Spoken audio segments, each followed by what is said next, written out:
नमस्कार, स्वागत है आपका एबीपी गंगा में। मैं अवधेश। दोपहर के 3 बज गए हैं। वक्त है उत्तर माघ प्रदेश में, और उत्तर माघ प्रदेश में आज हम बात करेंगे समाजवादी पार्टी की। लगातार गठबंधन के जो गुलदस्ते हैं वो नाराज तो थे ही, लेकिन आपस में ही उनकी सिर फुटबल मची है। केशव देव मौर्य और स्वामी प्रसाद मौर्य आमने सामने आ गए। सवाल ये है कि कुछ गठबंधन से बाहर जा रहे हैं, और जो गठबंधन में बने हैं अगर उनके बीच तू मैं हो जाएगी, या गठबंधन के बाहर भी हैं और इस तरीके का संदेश जाएगा, तो क्या 2024 में सपा अव्वल रह पाएगी? और सवाल ये भी है कि अगर सपा के गुलदस्तों के बीच इस तरीके से सियासी रार बनी रही तो कहीं इसका फायदा बीजेपी को तो नहीं मिल जाएगा? और सवाल ये भी है कि मौर्य वर्सेस मौर्य की जो जंग छिड़ी हुई है, जो एक बड़ा वोट बैंक है, इसको आखिर अखिलेश यादव कैसे संभालेंगे? ये उत्तर मांग रहे हैं।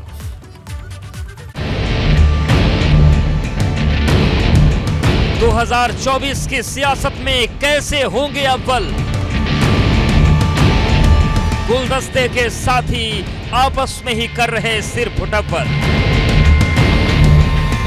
छत्रपों की लड़ाई में बिखर तो नहीं जाएंगे समीकरण? दुधमुहा बच्चा बनाम सियासी ना समझी की क्यों छिड़ी लड़ाई? सपा गठबंधन में स्वामी वर्सेस केशव की जंग। मौर्य बनाम मौर्य का झगड़ा कैसे सुलझाएंगे अखिलेश? उत्तर माघ प्रदेश।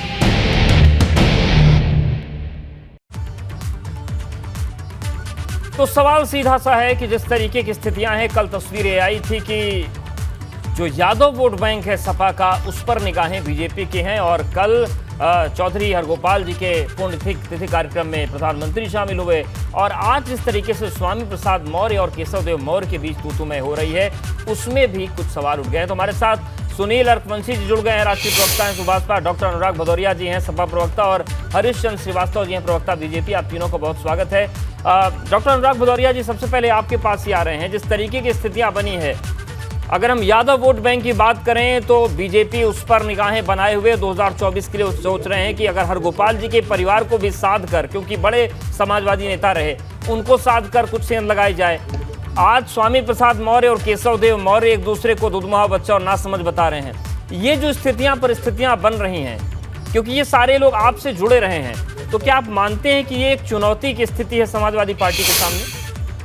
देखिए, मैंने आपको पहले साफ बता दिया है कि समाजवादी पार्टी प्रदेश के युवाओं के लेके, महिलाओं को लेके, महंगाई को लेके, उसको लेके चिंतित रहती है कि समाज में कैसे सामाजिक न्याय की बात हो, कैसे महंगाई कम हो, बेरोजगारी दूर हो, कैसे यहाँ पे जिस तरह का करप्शन फैला हुआ है, सरकार चाहे हेल्थ डिपार्टमेंट हो, चाहे पीडब्ल्यू डिपार्टमेंट हो, चाहे यहाँ पे पशुधन विभाग हो, हम सरकार की जो विपक्ष की जिम्मेदारी मुझे जनता ने दी है उसको बाखूबी से निभा रहे हैं और जनता की आवाज उठा रहे हैं। हमें सरकार से लड़ना है, और जिनको सरकार से नहीं लड़ना है, जिनको इनडायरेक्टली सरकार की मदद करनी है, वो समाजवादी से लड़ते रहते हैं। आप बताइए, सरकार भारतीय जनता पार्टी के आपको रोजगार के मुद्दों को लेकर किससे लड़ना चाहिए? सरकार से। आपको महंगाई से लेकर किसको लड़ना चाहिए था? सरकार से। आपको करप्शन से लेकर किससे लड़ना है? सरकार से। आप सरकार से ना लड़के जब आप आपस में झूठे जबरदस्ती लड़ेंगे तो इसके मतलब आप सरकार की मदद कर रहे हैं। जिम्मेदारी ये होती है कि जनता ने आपको चुना है, और जब जनता किसी को चुनती है तो उसकी जिम्मेदारी होती है जनता के प्रति। हमारी जिम्मेदारी जनता के प्रति है, नेताओं के प्रति नहीं है।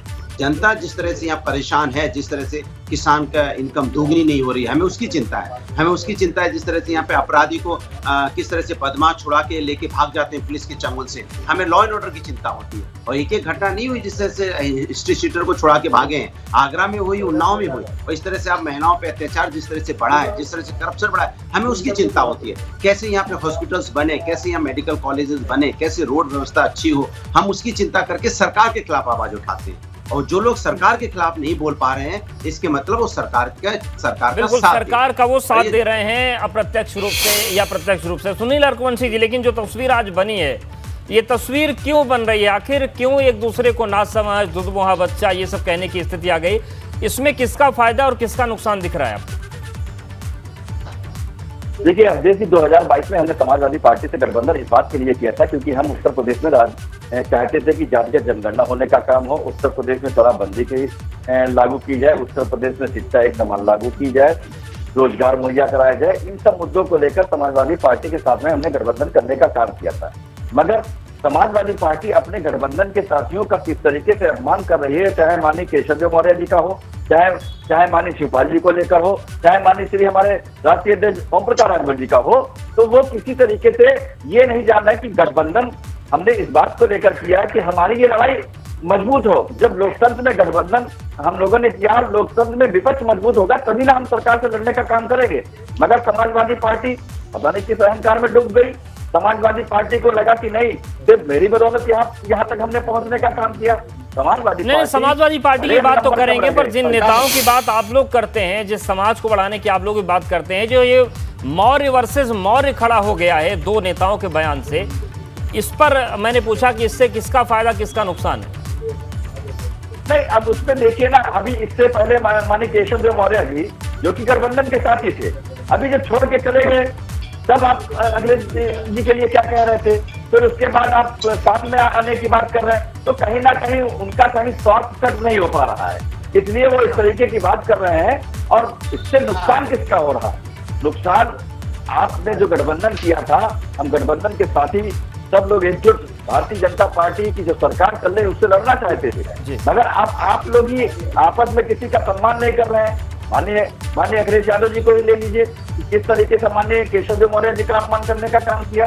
तो जब आप एक तरफ अपमान भी करते, एक तरफ कहते हैं कि आप मेरे साथ रहिए और कठपुतली की तरह रहने का काम करिए, तो कठपुतली बनकर तो नहीं रहा जा सकता है भाई। हम आपके साथी हैं, हम आपको जो कोई बात बोल रहे हैं तो उस पर भी समझ। ठीक, अपमान तो आप लोगों का भी खूब अच्छे से हो गया, लेकिन हरिश्चंद्र जी, ये जो पूरी तस्वीर बनी है, स्वामी प्रसाद मौर्य आपके ही दल में थे, चुनाव के पहले तक मंत्री भी बनाए थे आप लोगों ने, और ये जो पूरा झगड़ा चल रहा है, क्या आप मानते हैं कि इसमें आप लोग लीड करेंगे? आप लोगों के लिए बहुत अच्छा हो रहा है, बिना किए सब कुछ होता चला जा रहा है। नहीं, देखिए, भारतीय जनता पार्टी तो अपने नीतियों, कार्यक्रमों और नेतृत्व के मार्गदर्शन में आगे बढ़ती है। जनता के प्रति जवाबदेही और जन सरोकारों के प्रति प्रतिबद्धता, इसको लेके काम कर रहे हैं। समाजवादी पार्टी में क्या चल रहा है, उनके सहयोगियों में क्या चल रहा है, इससे भारतीय जनता पार्टी का कोई लेना देना नहीं। भारतीय जनता पार्टी अपने नीतियों कार्यक्रमों के साथ जनता की। नहीं हरिश्चंद्र जी, कहाँ लेना देना, खूब लेना देना है। 2017 के बाद जब हरगोपाल जी का परिवार थोड़ा सा लगा कि छिटक रहा है, तो आप लोगों ने लपक लिया। फायदा तो लेना देना तो रहता है राजनीति में, अगर कोई कहीं छिटक रहा है तो पकड़ लें उसको। देखिए, लपक लेने वाली कोई बात, भारतीय जनता पार्टी एक नीति और सिद्धांत को लेकर काम कर रही है, और जो भी भारतीय जनता पार्टी के नेतृत्व में, नीतियों में, कार्यक्रमों में विश्वास रखता है और भारतीय जनता पार्टी के साथ काम करने की मंशा जाहिर करता है, तो उसका उस पर पार्टी नेतृत्व तो विचार करता है। अगर समुचित समझता है तो उनको अपने साथ देता है। तो हमने तो हरिमोहन जी से कहने नहीं गए थे कि भाई आप हमारे साथ आ जाइए। ठीक है, हरिमोहन जी, जो लोग भी सार्वजनिक जीवन में है, सबका अपना अपना योगदान है सार्वजनिक जीवन में, अपने अपने क्षेत्रों में। तो उस दृष्टि से अगर किसी का सामाजिक जीवन में योगदान है और वो भारतीय जनता पार्टी की नीतियों, कार्यक्रमों, नेतृत्व में भरोसा करता है और काम करना चाहता है, तो इसमें भारतीय जनता पार्टी का कहाँ दोष आ गया। समाजवादी पार्टी अगर अपने लोगों के बीच जो उनका परस्पर विश्वास भरोसा है वो कहीं कमजोर हुआ है, तो यह भारतीय जनता पार्टी को मजबूत करने जाएगी नहीं। ये तो समाजवादी पार्टी के ही जिम्मेदार जो लोग हैं, जो भी, चाहे उनके राष्ट्रीय अध्यक्ष हैं श्री अखिलेश जी, या उनके जो भी उसमें जिनके पास भी जिम्मेदारी है, रामगोपाल जी हैं या अन्य लोग हैं, ये उनकी जिम्मेदारी बनती है। ठीक है डॉक्टर अनुराग भदौरिया जी, जो तस्वीर बन रही है उसमें जो आपके सहयोगी गठबंधन के जो रहे हैं या जो आपकी पार्टी में आए, अगर वो लोग आपस में झगड़ा करेंगे तो उसका फायदा या तो रघुवंशी जी की पार्टी ले जाएगी या तो बीजेपी ले जाएगी। आप इन लड़ाई झगड़ों को लेकर चिंतित हैं कि ये अब 2024 तो करीब है, राजनीति में तो एक लंबा वक्त चाहिए एक बड़ा चुनाव लड़ने के लिए, तो क्या ये चिंता का विषय आपके लिए है या नहीं है? देखिए, हमारे लिए चिंता का विषय नहीं है, क्योंकि हम लोग केवल जनता की चिंता करते हैं। अब भारतीय जनता पार्टी के लिए ये चिंता का विषय है या नहीं है, क्योंकि भारतीय जनता पार्टी को जनता से कोई मतलब नहीं है। हम बार बार कह रहे हैं सरकार की जिम्मेदारी होती है कि जनता की बात करे, और सरकार बात किसकी कर रही है? भारतीय जनता पार्टी समाजवादी की बात कर रही है। अरे समाजवादी तो विपक्ष में, सत्ता में आप हैं, आप जनता की चिंता क्यों नहीं करते? बारिश होती है तो सड़कें टूट जाती हैं, तालाब में रोड है, रोड में तालाब है, पता नहीं चलता। जिस तरह का अभी बुंदेलखंड बना नहीं, उसके पहले टूट गया। ये हमारे लिए चिंता का विषय है। हमारे लिए चिंता का विषय है कैसे लोग बेरोजगारी से आत्महत्या कर रहे हैं, कैसे आपने आटा, चावल, दाल, दही, दूध, छाछ, पनीर के ऊपर में 5% GST लगा दिया।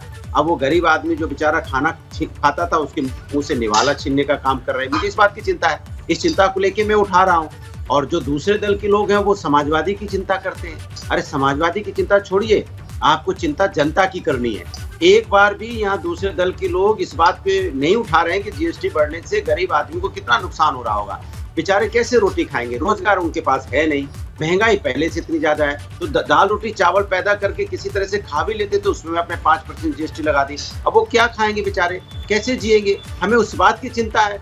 हम सोचते हैं उनके बच्चों को एजुकेशन कैसे मिलेगी, उनके बच्चों को हेल्थ व्यवस्थाएं कैसे होगी, कैसे उनकी हेल्थ व्यवस्था मिलेगी। जिस तरह का करप्शन आप हेल्थ व्यवस्था में देख रहे हैं, नकली दवाएं हॉस्पिटल में पकड़ी जाती हैं, तो किस तरह का काम हो रहा है आप समझ लीजिए आप। तो हमें चिंता दूसरी है, इनको चिंता सत्ता की है, लालच की है, किसी को कुछ चाहिए, किसी को कुछ चाहिए। अरे भाई अभी इस समय जनता की बात कीजिए, जनता ने चुना है तो आप जनता की जिम्मेदार बनिए। आप इधर उधर की बातें करके इसके मतलब सिर्फ आप सत्ता पक्ष की मदद कर रहे हैं, और सत्ता पक्ष की मदद करने का मतलब होता है जनता के साथ धोखा। और जो जनता के साथ धोखा करता है जो भी पार्टी, वो आने वाले समय में जनता उसको सबक सिखाता है। ठीक, अर्कवंशी जी, धोखा मत कीजिए। अर्कवंशी जी, कौन कर रहा है जनता के साथ धोखा? देखिए, सबसे बड़ी बात, आप जिस तरीके से गठबंधन को लेकर हम लोग पूरी तरीके से तैयार थे, अब जनता के साथ कौन धोखा कर रहा है? अब जब आप साफ कह रहे हैं, अभी अनुराग भाई कह रहे हैं कि कोई भी दल इन सब मुद्दों को लेकर नहीं कह रहा है। अरे ठीक है, कोई भी दल उन मुद्दों को लेकर नहीं, सबसे बड़े विपक्षी दल तो मानिए अनुराग जी हैं। तो अनुराग जी बताए ना कि इसके लिए क्या तैयारी करी थी, क्या रोड पर उतरने का काम किया गया अभी तक समाजवादी पार्टी की तरफ से? या हम लोग जब साथ में रहकर इस बात को लेकर कह रहे थे माननीय अखिलेश जी के लिए कि भाई हमको 2024 लड़ना है, 2024 भारतीय जनता पार्टी से इस तरीके से नहीं लड़ पाएंगे, क्या निकलने का काम किया गया? बल्कि और हमारी राय उनको और गलत लग गई। तो अब ये समझ लीजिए कि जनता से धोखा कौन कर रहा है। जनता, लोकतंत्र में विपक्ष बहुत मजबूत होता है। अगर विपक्ष मुद्दों को उठाने का काम करेगा तो जनता को भी फायदा होगा। अब विपक्ष के अनुराग जी ये कह रहे हैं कि सबसे बड़े दल तो आप हैं, आप ही लोग कुछ नहीं बोलते। अनुराग जी देखिए, समाजवादी रोड पे है, समाजवादी लोग संघर्ष कर रहे हैं, और इनके जो नेता हैं वो मीडिया में संघर्ष करते हैं। मीडिया के सामने कैसे पॉइंट बना लें, कैसे मीडिया के सामने आके बैठ के बातें कर लें। खुद गाड़ी में चल रहे हैं, दूसरों को ऐसा लगता है जैसे वो बैलगाड़ी में चलते हैं, जिस तरह की बातें करते हैं। अनुराग जी गाड़ी में प्रदर्शन कर रहे हैं, ऐसा लगता है कि रोड पे वो प्रदर्शन कर रहे हैं। मीडिया के सामने तारीख में तो वो श्री ओम प्रकाश राजभर जी है।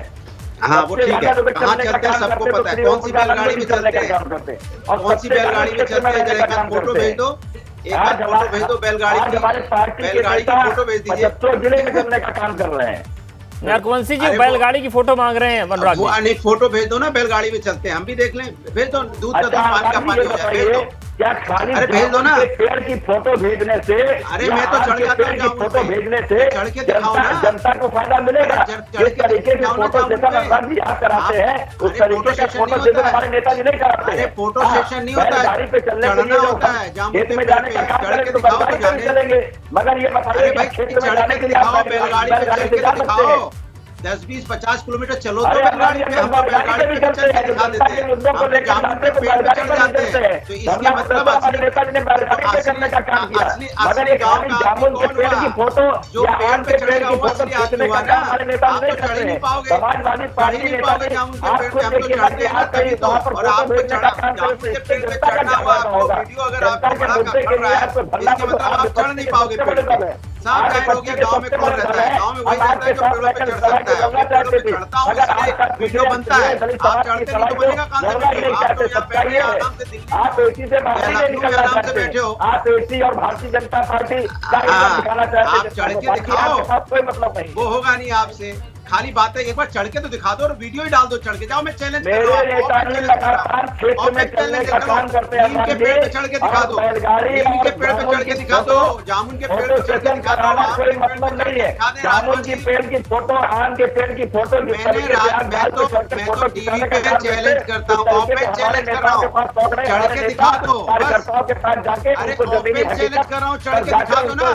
समझाने का प्रयास करते हैं, उनको मुद्दों की लड़ाई को लेकर प्रयास अरे करते हैं। ओपन चैलेंज कर रहा हूँ, फिर आए भाई बकरे, ओपन चैलेंज कर रहा हूँ। शाम तक डाल दो वीडियो चढ़ता हुआ, ओपन चैलेंज है मेरा। राजभर जी डाल दे वीडियो, अरे पेड़ पे चढ़ा हुआ, ओपन चैलेंज है, डाल दे। कार्यकर्ताओं के फोटो ठीक है, नहीं सुनील रघुवंशी जी, देखिए सीधा सा सवाल है। सुनील रघुवंशी जी, आपने ये सवाल उठाया कि अनुराग भदौरिया ये कह रहे हैं कि वो बैलगाड़ी में फोटो सेशन करवाते हैं और पेड़ पर चढ़ के, तो उनका चैलेंज एक्सेप्ट है कि नहीं? वो कह रहे हैं आप भी चढ़ के दिखा दीजिए पेड़ पर, चढ़ के दिखा दीजिए आज जामुन के पेड़ पे। चलिए मेरा ओपन चैलेंज है, पता चल जाए कौन गाँव का है। चढ़ने से क्या मतलब? मैं पेड़ पे चढ़ के अरे चढ़ के दिखाओ ना, पता चलेगा गाँव से आपके शहर क्यों। जामुन पे चढ़कर भी दिखा सकता हूँ। अरे बस्ती नहीं है खाली। ठीक है अनुराग जी, उन्होंने आपकी चुनौती एक्सेप्ट कर ली है और रघुवंशी जी आपके वीडियो का इंतजार रहेगा, क्योंकि अब अनुराग जी का चैलेंज आप स्वीकार कर लिया है। सियासी तौर पर समाजवादी पार्टी के जो गठबंधन के नेता हैं वो किस तरीके से आपस में भिड़े, केशव देव मौर्य ने नासमझ बता दिया स्वामी प्रसाद मौर्य को, स्वामी प्रसाद मौर्य ने उनको दूधमुहा बच्चा बता दिया। इन सब बीच हरिश्चंद्र जी, जो झगड़ा हो रहा है, तो जो सियासत का पेड़ है सबसे ऊपर कौन नजर आएगा 2024 में? देखिए, भारतीय जनता पार्टी उत्तर प्रदेश की और देश की सम्मानित जनता के समर्थन से, उनके विश्वास भरोसे के साथ एक बहुत मजबूत और पार्टी और विजय के साथ परचम अपना फहराएगी। किसके बीच क्या लड़ाई चल रही, उनका क्या असर होगा, ये तो जनता कल बताएगी। लेकिन हरिश्चंद्र जी, भदौरिया जी तो आरोप ये लगा रहे हैं, सपा ये आरोप लगा रही है कि काम की बात करते नहीं तो दूसरी पार्टियों में झांकते हैं लोग। देखिए, अब अनुराग भदौरिया जी क्या आरोप लगा रहे हैं, ये तो बहुत दिनों से आरोप लगा रहे हैं। 17, 19, 22 सब में आरोप ही लगाते रहे हैं। लेकिन अगर वो अपनी कमजोरी नहीं दूर कर सकते और उनको लगता है भारतीय जनता पार्टी के ऊपर आरोप लगाकर अपने कर्तव्य की इतिश्री कर लेंगे, या भारतीय जनता पार्टी के ऊपर आरोप लगा के समाजवादी पार्टी को मजबूत कर लेंगे या समाजवादी पार्टी का जनाधार मजबूत कर लेंगे, तो मुझे लगता है कि ये गलतफहमी उनको मुबारक हो। लेकिन जहां तक भारतीय जनता पार्टी का सवाल है, वो उसको न किसी की कमी कमजोरी से मतलब है, न किसी के आपसी अंदरूनी झगड़े लड़ाई से मतलब है। भारतीय जनता पार्टी अपने कार्यकर्ता, अपने संगठन, अपने नेतृत्व, अपने नीतियों, कार्यक्रमों और योगी जी की सरकार के लोक कल्याण कार्यक्रमों के साथ जनता के बीच में है। जनता के साथ संवाद और समन्वय लगातार बनाए रहती है और एक पारदर्शी व्यवस्था, एक जवाबदेह और जन सरोकारों के प्रति एक प्रतिबद्ध राजनीतिक संगठन और प्रतिबद्ध सरकार के रूप में भारतीय जनता पार्टी का नेतृत्व काम कर रहा है। और इस आधार पर मैं कह सकता हूं, यही हमारे भरोसे का कारण है कि 2024 में जब भी लोकसभा चुनाव होगा तो भारतीय जनता पार्टी को देश और उत्तर प्रदेश की जनता का एक बहुत आशीर्वाद मिलेगा। लेकिन सुनील रघुवंशी जी, आपका सपा से गठबंधन टूट गया, जो बातें हो रही थी वो ठीक है हो रही थी और उसका परिणाम देखने को मिला, लेकिन थे तो आप लोग सब मिलकर गुलदस्ता। अब जो स्वामी प्रसाद मौर्य और केशव देव मौर्य आपस में झगड़ा कर रहे हैं, एक दूसरे को नासमझ और दूधमुहा बच्चा बता रहे हैं, ये गुलदस्ता क्या इतनी बुरी तरीके से बिखर गया है कि आपस में ही सिर्फ फुट अव्वल है, फिर अव्वल वाली लड़ाई तो बहुत पीछे छूट जाएगी। ये अवधेश जी, गुलदस्ता को बनाए रखने की किसकी जिम्मेदारी थी? माननीय अखिलेश यादव जी की जिम्मेदारी थी। माननीय अखिलेश यादव जी जब माननीय शिवपाल जी को नहीं रख पाए, माननीय अखिलेश यादव जी उस परिवार को नहीं रख पाए जिनकी पुण्यतिथि पर माननीय प्रधानमंत्री जी सीधे उतर आते हैं। आज ये देखिए कि माननीय मुलायम सिंह यादव जी को नेता बनाने का काम किया उन्होंने, मगर आप उन परिवार को नहीं संभाल के रख पाए, आप अपने चाचा को संभाल के नहीं रख पाए। आपने जो गुलदस्ता तैयार किया उसमें अनेक रंग के लोग जुड़ने का काम आपके साथ में किए, आप उनको भी संभाल के नहीं रख पाए, आप उनको भी अपमानित करने का काम कर रहे हैं। तो अब आप बताइए किस तरीके की आप राजनीति करना चाहते हैं? आप विरासत में मिली राजनीति को आगे भी नहीं ले जाने का काम कर पा रहे हैं। तो इस गुलदस्ते की जिम्मेदारी माननीय अखिलेश यादव जी की बनती थी कि इस गुलदस्ते को बनाकर पूरी तरीके से मजबूत होकर विपक्ष एक लोकतंत्र में ताकत रखता है, उस ताकत को दिखाकर हमको 2024 का चुनाव लड़ना था। मगर माननीय अखिलेश यादव जी देख लीजिए क्या, अरे आप सीधा सीधा ये कहते कि भाई आपने जो कहा है माननीय नेता श्री ओम प्रकाश राजभर जी, आपको हमसे चुपचाप में बैठकर ये बात करनी चाहिए थी, आपको ये नसीहत नहीं देनी चाहिए थी। तो आप किसी की बात ही नहीं सुनना चाहते हैं, आप सिर्फ और सिर्फ तानाशाही में हो चुके हैं और उसी का नतीजा है कि ये गुलदस्ता बिखरता हुआ नजर आ रहा है। बिल्कुल, लेकिन ये बताइए फिर अब जो आगे की राह है वो क्या होगी, क्योंकि जिस तरीके से टकराव हो रहा है, जिस तरीके से बयानबाजी खुलेआम हो रही है, तो क्या ये नाराज लोग कोई अलग मोर्चा तो नहीं बनाएंगे? क्योंकि आपके नेता तो कह रहे थे कि मायावती जी के पास जाएंगे, वहां से तो बड़ा खरा जवाब आ गया आप लोगों को। देखिए अवधेश जी, जवाब आना क्या आया है क्या नहीं आया है, ये माननीय आनंद जी ने जवाब दिया है इसका। हमने कहा कि भाई समाजवादी पार्टी के साथ में हम हैं, अगर समाजवादी पार्टी निकालने का काम करती तो हम बहुजन समाजवादी पार्टी, क्योंकि वो भी पिछड़े दलित शोषित वंचित किनारे लड़ने का काम करते। मानवर कांशीराम जी के साथ में हमारे नेता श्री ओम प्रकाश राजभर जी ने काम किया, उनकी विचारधारा है शोषित वंचित समाज को आगे ले जाने का काम करते हैं, तो उस विचारधारा से जुड़ने का हमने तो काम किया है। अब वो इस विचारधारा को अपनाने का काम करते हैं कि नहीं करते हैं, जो नेता माननीय श्री ओम प्रकाश राजभर आज गरीबों की लड़ाई लड़ने का काम करते हैं, भाई समाजवादी पार्टी के साथ ठीक है, गरीबों की वंचितों की लड़ाई हर कोई लड़ रहा है, लेकिन सवाल जब नाक पर आता है तो एक दूसरे को क्या क्या राजनीति बोल रही है वो सब कुछ दिख रहा है। आप दोनों का बहुत धन्यवाद, अनुराग जी का भी शुक्रिया। तो ये पूरी तस्वीर बनी है और सियासी तू मैं के बीच मौर्य बनाम मौर्य की लड़ाई गठबंधन के बीच होगी। अब देखने वाली बात होगी कि लड़ाई कहां तक जाती है और अखिलेश कैसे इन चीजों को संभालते हैं।